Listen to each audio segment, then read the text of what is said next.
வணக்கம் குருஜி நேரம். வணக்கங்க. வணக்கம் அம்மா, எங்க இருந்து பேசுறீங்க? நாங்க இங்க கோபிச்செட்டிப்பாளையத்துல இருந்து பேசுறோம். கோபிச்செட்டிப்பாளையத்துல இருந்து பேசுறீங்களா? யாருக்கா ஜாதகம் பார்க்க போறீங்கம்மா? எனக்காக தாங்க. உங்களோட பிறந்த தேதி, பிறந்த நேரம், பிறந்த இடம் சொல்லுங்கம்மா. பிறந்த தேதி 21 அக்டோபர் 1981. 1981 ஆமாங்க. பிறந்த நேரம் 11:27 காலை. 11:27 AM. பிறந்த இடம் குன்னூர். ராசி நட்சத்திரம் லக்னம் சொல்லுங்கம்மா. ராசி கடகராசி. கடகராசி. தனுசு லக்னம். தனுசு லக்னம். ஆயில்ய நட்சத்திரம். ஆயில்ய நட்சத்திரம். என்ன கேள்வி கேட்கணுமா? இந்த வருஷத்துல இருந்து நல்லா இருக்கும்மா, ரொம்ப நல்லா இருப்பீங்கம்மா. ஐயா வணக்கங்க ஐயா. தீர்க்க சுமங்கலியா, தீர்க்காயோட ஆரோக்கியமா நல்லா இருப்பீங்கம்மா. ரொம்ப நன்றிங்க ஐயா. இந்த ஒரு 3 வருஷமா படுத்திருச்சுமா உங்களை. உண்மைங்க ஐயா. தூக்கமே இருந்திருக்காதுமா 2024 ஃபுல்லா. உண்மைங்க ஐயா. நான் பெரிய இழப்புங்க ஐயா. ஆமாம்மா. அதாவது ஒரு பாவமே செஞ்ச ஜாதகமோன்னு நான் நினைச்சிட்டேங்க ஐயா. அந்த அளவுக்கு ஆயிடுச்சு. ஆயில்ய நட்சத்திரக்காரங்கெல்லாம் போன வருஷம் என்கிட்ட அழுக ஐயோ, அதுவும் ஒரு சகோதரியெல்லாம் அழுக என்னால் மறக்கவே முடியாதும்மா.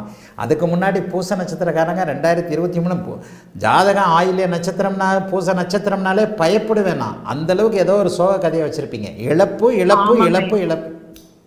எனக்கு வாழ்க்கையை வெறுத்து போற அளவுக்கு நடந்துருச்சுங்க ஐயா. எங்க அப்பா இறந்து பார்க்க முடியாம போயிருச்சுங்க ஐயா. நான் ரொம்ப நொந்துட்டேன்.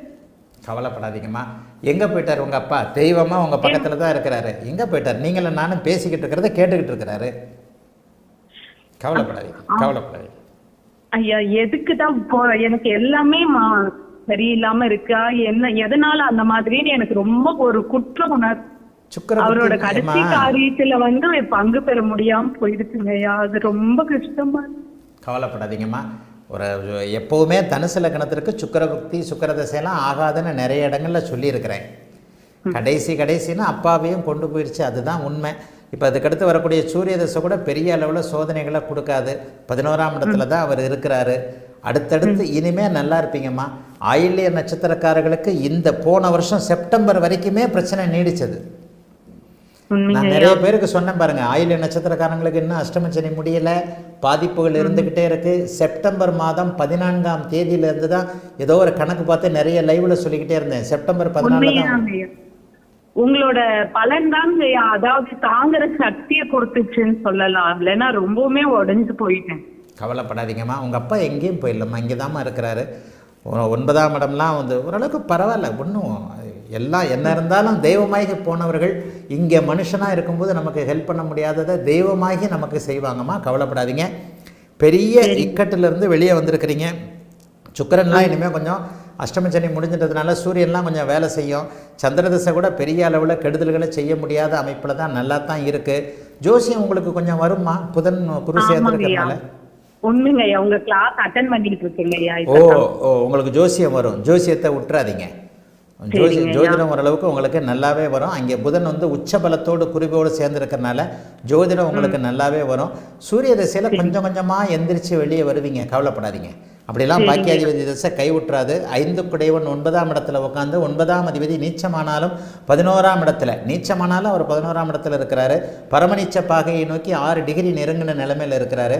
அதனால ஏதாவது சூரிய திசையில் தகப்பன் இருக்கக்கூடாதுன்றது தான் ஒரு விதி. அதுதான் உண்மையும் கூட. கவலைப்படாதீங்கம்மா. அடுத்தடுத்து நல்லா இருப்பீங்க. ஏதாவது கேட்கணுமா? ஆமாங்க ஐயா. என்னோட தம்பிக்கு சின்ன வயசுல இருந்தே என்ன பிடிக்கிறது இல்ல. இப்ப அப்பா இறந்ததுக்கு அப்புறம் அம்மா மனச மாத்தி சொத்துல இருந்து எல்லாமே ஏமாத்திட்டாங்க. பூமியும் எல்லா பூமி பிரச்சனையாவே இருக்குங்க ஐயா. இப்ப நான் விற்க போனா என்ன இடமெல்லாம் ஏதாவது ஒரு பிரச்சனை வருது, புதுசா வருது. அம்மானால பிரயோஜனம் இருக்காது. ஆன்லைன் வகுப்புகளில் என்ன சொல்லி கொடுக்குறேன்? சந்திரன் பாதிக்கப்படக்கூடாது, 4ஆம் இடம் பாதிக்கப்படக்கூடாது, 4ஆம் அதிபதி பாதிக்கப்படக்கூடாது. கரெக்டா? ஆமாங்க ஐயா. 4ஆம் இடத்தை சனி பார்க்குறாரா? 4ஆம் அதிபதி சனியோடு இருக்கிறாரா? ஆமாங்க ஐயா. 4ஆம் இடத்தை சனி செவ்வாய் 2 பேரும் சேர்ந்து பார்க்குறாங்களா? ஆமாங்க ஐயா. சந்திரன் ஆட்சியாக இருக்கிறாரு, ராகுவோட சேர்ந்து இருக்கிறாரு. என்ன அர்த்தம்னா அம்மா இருக்கிறாங்க, அம்மாவா இல்லை நமக்கு. ஆமாங்க, உண்மைங்க. வந்துருச்சா பாயிண்ட்டு? அம்மாவை நம்பாதீங்க, அம்மா சொத்துக்களை நம்பாதீங்க, பிரச்சனைகள் வரும்.